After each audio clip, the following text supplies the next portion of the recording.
Thanks for tuning in today. I'm John Holmes, and today we are going to talk about the DJI Mavic Pro.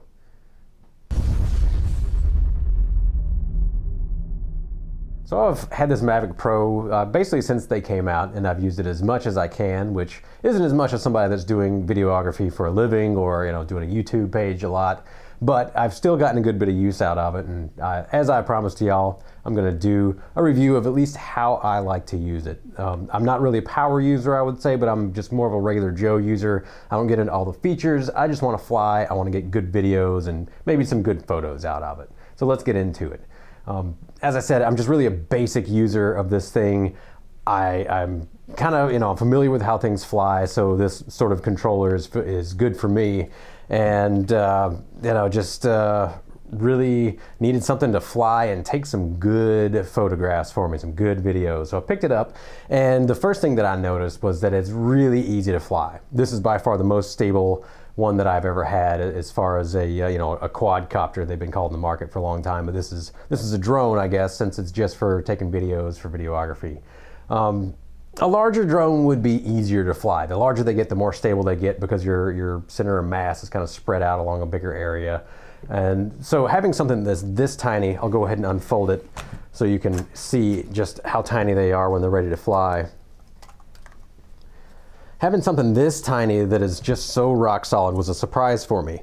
And from what I understand, it's because they went to a 32-bit architecture on their positional feedback. And so instead of only knowing how well it's flying or how well it's sitting in one position with an 8-bit processor, it's just got a lot more brains to it. And even if it doesn't have the GPS running, it still does a pretty good job of staying rock solid in one position just off the accelerometers. And so that was a nice change. One of my friends has a couple of Phantoms, and they still fly pretty good, but this one flies even better even though it's smaller. So as far as like the ease of flying out of anything that I've flown, I would say it's a 10 out of 10. They really did a good job on this one. As far as how easy it is to transport, once you're done, it folds up so quick and easy that, I say easy, let me not try to break it. It's really small for what it is. And so I got this one because it did fold up so small and easy, just barely larger than the controller. It's also not much larger than my iPhone SE, CE, whatever model it is, the old 5 that's got the better processor in it, just for size reference. So the small size, the easy folding is really great in my opinion. Transportability, again, 10 out of 10. It seems to be industry best, although they've made even smaller ones since this is released, but you gotta really weigh your stability and your quality of flying with the size of it. You get too small and they get kind of twitchy. You'll see that in the videos, but this one's kind of like the perfect size, in my opinion. It really is the perfect size between transportability and the stability of flying. So how easy is it and how fast is it once you want to actually fly and set up? So again, I'll just unfold this guy. If I was gonna fly, I would boot up the controller. We would boot this up, which literally just takes a few seconds. You double tap, that goes up, bam, she's on. It waits for connection on this, and then it's gonna be ready to fly. You don't have to wait, there we go, so now it's ready. You don't have to wait for the GPS to get connected, mostly because I fly in sport mode. There's a little switch on the side of the controller between regular mode and sport mode. So I almost always fly in sport mode because I don't really like the crash detection. I want to be able to fly as fast as it possibly can fly. And a lot of what I've been doing lately is actually running behind it. And so having that slow mode is just too slow. Sport mode though, if you want to get up and fly, within 30 seconds or so, you're ready to go. You don't have to just wait for it to boot up and sync to your controller and everything. Speaking of the controller, having flown helicopters and airplanes for well over a decade now, the feel of this controller is really nice. The antennas don't get in the way when you're normally handling it. I can get this sort of style. A lot of people, they fly with their thumbs. I prefer to fly like this because you get a lot better precision, and I still have my fingers free to actuate all the other buttons. It's pretty nice. They did a good job on the ergonomics of it. Then there's buttons on the underneath. I can still reach those with my ring fingers. I can have my middle fingers on these controls, pop in between them, and then still have the full adjustability and good control of having the hands there. And that's without having a smartphone in it for your viewfinder. The other nice thing about this controller is that you open it up like this, you slide a smartphone into this, iOS and Android is supported, and then there you go, there is your viewfinder. You don't have to buy another setup for it.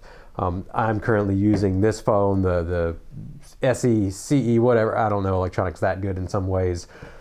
And it just slides right in, of course, without the case. It doesn't fit with the case. And it's all that I ever need, really. Now, they've got a whole bunch of data that overlays on the screen, just ton of telemetry that comes back to you. Your state of charge, how high you are, how fast you're flying, you know, how far you are from your waypoints, blah, blah, blah. I don't care about all that. I just want to fly. And so what you do on the app is you essentially just swipe up on it, and it gets all that overlay off the screen, and all you see is what's coming out of that camera there. So you can get a really good shot lined up. You don't have to worry about all the busyness of it. And if you start to have you know, a low battery or whatever, it's going to beep at you anyway. So in my opinion, you just don't need all that information unless you're flying only through waypoints or whatever. Again, I don't really seem to use all the features of this thing, and I would assume that I'm probably more of a typical user that doesn't need everything. You just need some good shots, right? You just want to fly around, do some good shots. So, I mean, how easy and fast it is to fly, 10 out of 10 for me. It's just so easy compared to all the other ones that I've had. There's no tuning involved. It's really like you buy it and you're ready to go once you get the app on your phone if you want to record direct to your phone. You don't even need that if you don't want. If you don't want a viewfinder, if you want to record straight to the SD card on there, then bam, you boot it up and you're ready to go. But otherwise, you can stream 1080p direct to your phone, record onto the phone, and then also have a 4K going onto the camera card. So that's kind of a neat feature, and I do use that feature a lot. So the features that I don't use, the collision avoidance, the slow flying mode, or whatever, you know, the I would say EP mode, because that's what it's called on my e-bike. The follow me mode, the waypoints, I don't use any of it. And it's great that they're there, but I don't care. I literally just don't care about them. I don't see a time when I'm going to use them in the future. But yeah, they're there. Maybe one day I'll get some extra time and figure them out, right? Now, the features that I do love, probably my shining features of this: super small when it's folded up, easy to transport. Super small, yet really ergonomic for the hands. I love the feel of this controller. It's just got quality written all over it. The fact that I can have no overlay on the screen when I have my phone hooked up to it. Just one simple swipe, bam, no overlay, get the full view. I could even use an iPad if I wanted to, if I wanted a big old screen on there, get that full 1080p in my face. I have the feature available to me. I don't use it, but that's really nice that it's there. The 40-mile-an-hour top speed, I use that a lot. A lot of times I'm going to be running behind it and I want it to, you know, zoom out really far in front of me, get a static shot. I run up behind it, and as soon as we go to the next shot, then, you know, it zooms off top speed. I really like that it goes fairly fast for what's considered a video drone. That's a really nice feature.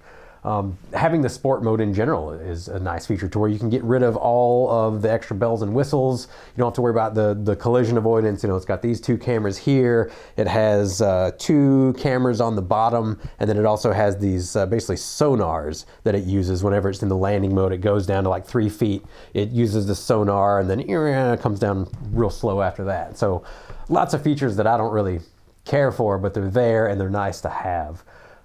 Besides being compatible with iOS and Android for whatever you want to use for your screen, you know, that really kind of rounds it out for me, that whenever I want to do something, it just does what I want to do. The runtime is, for me, the way that I fly, mostly in sport mode, it's pretty close to 20 minutes, you know, between 20 and 25, depending on wind conditions.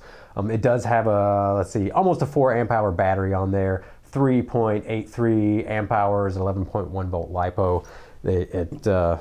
It's pretty cool pack, pretty easy to remove. So you basically just like push these buttons in, they pull right up. They've got this this line of contacts on there that goes into your charger when you charge it. And since I got the Fly More kit, it came with a bunch of extra batteries, and it came with a little adapter so you can charge like 4 of them at once, which is pretty cool, because I don't always have enough time to sit around and change them out. Like if I'm charging overnight, for instance, I don't want to sit around and remember, oh, in you know, however long it takes, 30 minutes or so, I need to switch that battery out so I can get my other one before the morning time. Just throw all 4 on there and then walk away, come back in the morning time, they're all charged. So really neat feature there. I believe that's pretty much everything that I would want to cover as far as what I like about it, what I use it for. I want to give this a 10 out of 10 value. Between the money, the features that it has, the 4K camera just has great resolution. We've always got great shots from it. But I'm really hesitant to give something a 10 out of 10 when it's so expensive. You know, the Fly More combo is like $1,100, $1,200, $1,300, and that's a lot of money. So it's hard for me to legitimately say 10 out of 10 without cringing a little bit about this. So, you know, but for the value, it's a 10 out of 10 in the market. There's really nothing else that has been able to replace it so far. You know, GoPro came out with their little thing that just, it interested me, but it didn't look to really have the features that DJI does. And since they're so established in the market, they've got so much IP that they're cramming into this. There's so much engineering. It's practically astonishing to me that it can come in at this price. I still want to give it a 10 out of 10. It's hard for me to depart from that perfect score when I know in my heart that this is going to be a really good value for anybody that needs one. So if you're looking for a drone and you've got the money to spend on something of this level, I would not hesitate to recommend this particular one, the Mavic Pro. Now they've got the Mavic Pro Platinum out, which runs a little bit quieter. It's got field-oriented controllers or sine wave controllers, depending on how you look at it, so it quiets down the motor. It's also got new rotors on there that are a little bit more quiet, which are retrofittable to this. So if you want that 5 decibel or 3.5 decibel bump down on your audible levels, which this is already a really quiet one. I guess I forgot to even mention that. This is an extremely quiet rig. If you're up in the sky, it's quite fantastic, honestly. It's very nice to fly around. If you want to get a little bit quieter action out of it, though, you just swap out those Platinum props and there you go. It's compatible, about the same runtime as it was before. Evidently, the Platinum with the FOC controllers give you, like a 10% margin extra on your runtime, so like 3 more minutes. Whoop-de-doo to me. I don't really need that extra 3 minutes, but maybe some people are always running that edge on their batteries, and they do. But baseline of it is that I love this thing. I use it as much as I possibly can, and I wouldn't hesitate at anybody that is looking at one and think that they may like it.